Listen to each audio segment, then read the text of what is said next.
Combien de fois t'es-tu regardé dans le miroir en te sentant pas assez?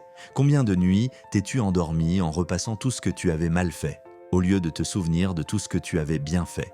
Et combien de fois cette petite voix dans ta tête t'a-t-elle répété que tu ne serais jamais à la hauteur, peu importe tes efforts? Aujourd'hui, je veux partager avec toi l'histoire de Martin, un homme brillant qui avait tout, la réussite, une famille, l'admiration. Mais il y avait quelque chose que personne ne voyait, quelque chose qui le détruisait de l'intérieur, jour après jour, jusqu'à ce que son propre corps dise « stop ». C'est une histoire sur les blessures invisibles que nous nous infligeons, sur la voix cruelle que nous portons en nous et qui ne se tait jamais, et sur cet instant précieux où tout peut changer si seulement nous osons nous regarder autrement. Si tu aimes les histoires qui inspirent et transforment, abonne-toi maintenant à Réveil intérieur pour ne rien manquer. Car ce que tu t'apprêtes à entendre pourrait bien être le message que ton âme attendait. Respire profondément, ouvre ton cœur. Cette histoire commence par une fin que personne n'avait vu venir. Martin avait 8 ans quand son père lui a dit pour la première fois « Un vrai homme ne fait pas d'erreur ». Ce jour-là, il avait oublié un devoir de mathématiques. Ce n'était pas la première fois.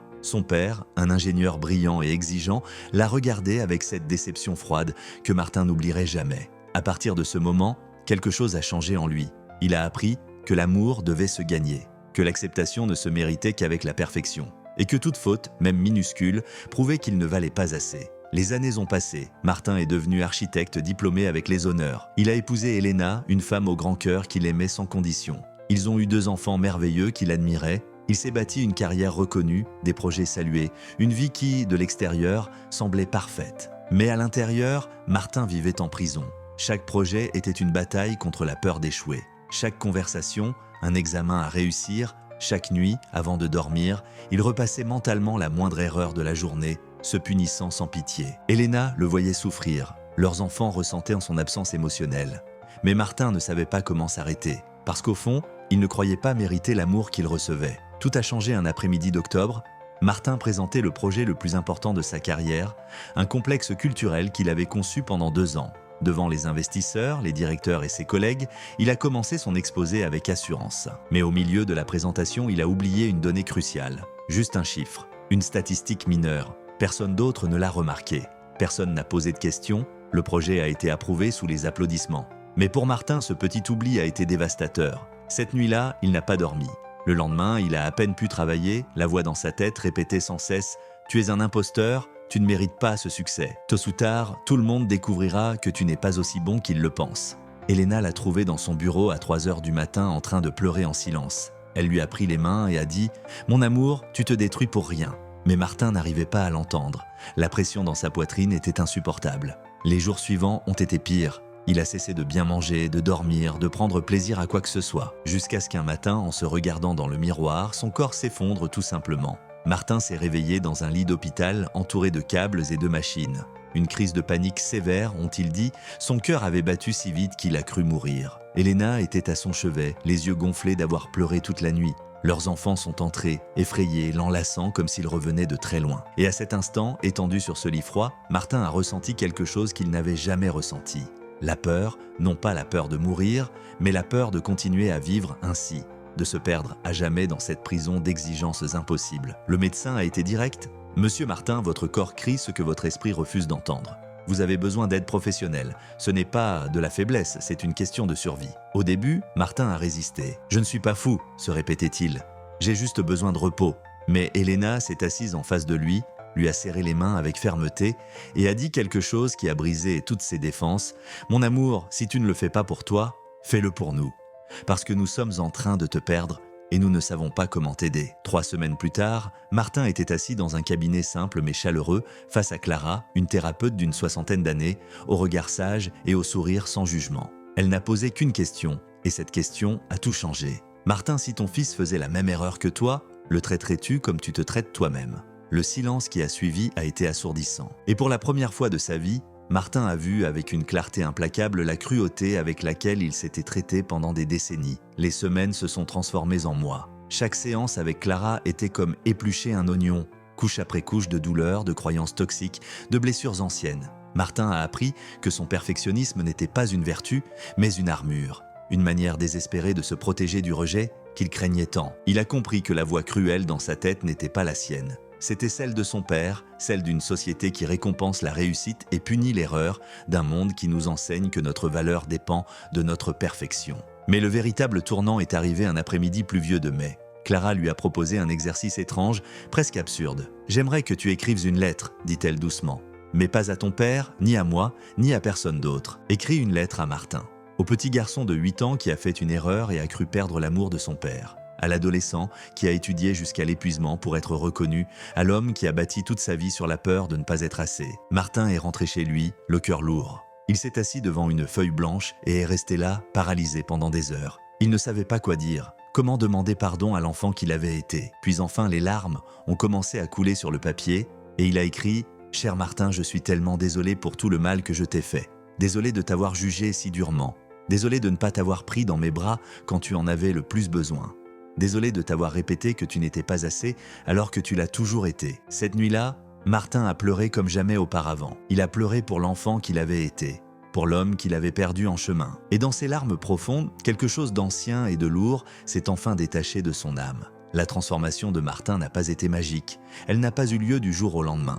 Elle a été lente, faite d'avancées et de retours en arrière, de bons jours et de jours difficiles. Mais quelque chose de fondamental avait changé en lui.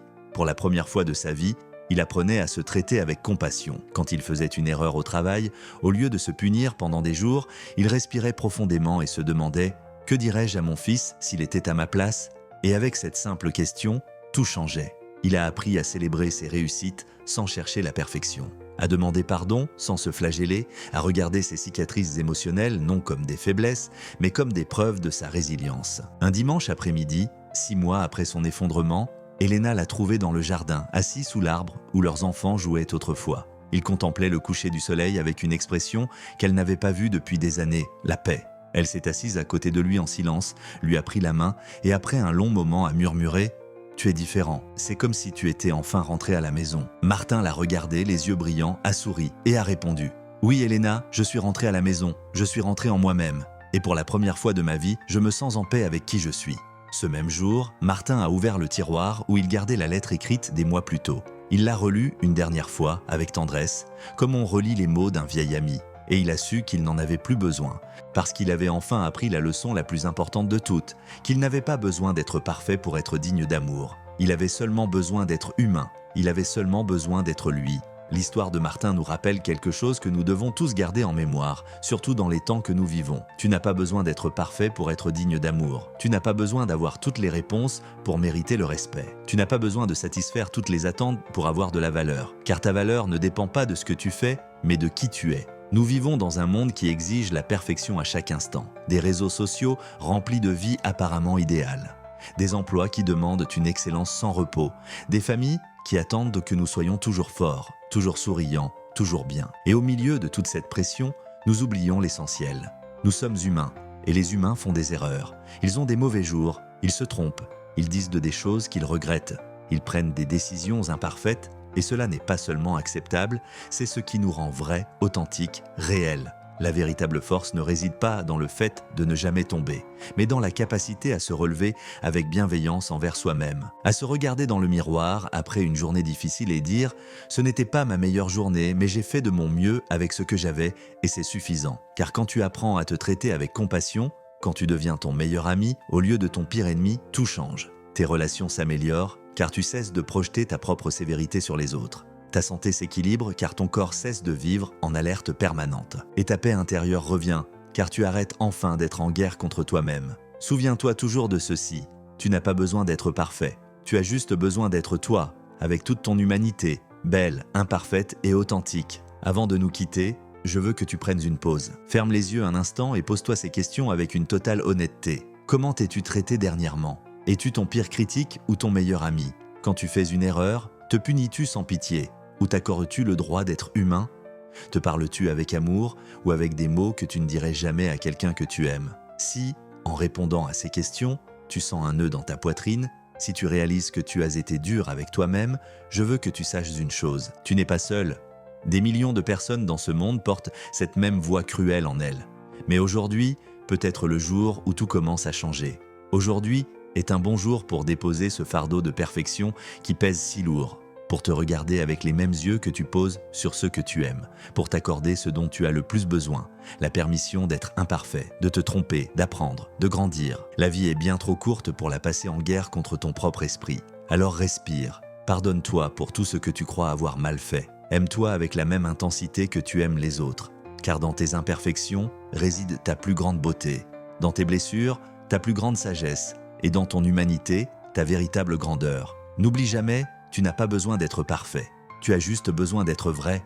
Tu as juste besoin d'être toi. Si cette histoire a touché ton cœur, abonne-toi à Réveil intérieur et accompagne-nous dans chaque réflexion. Ensemble, nous continuerons à découvrir que la vraie sagesse ne réside pas dans la perfection, mais dans l'authenticité. À la prochaine histoire, mon ami.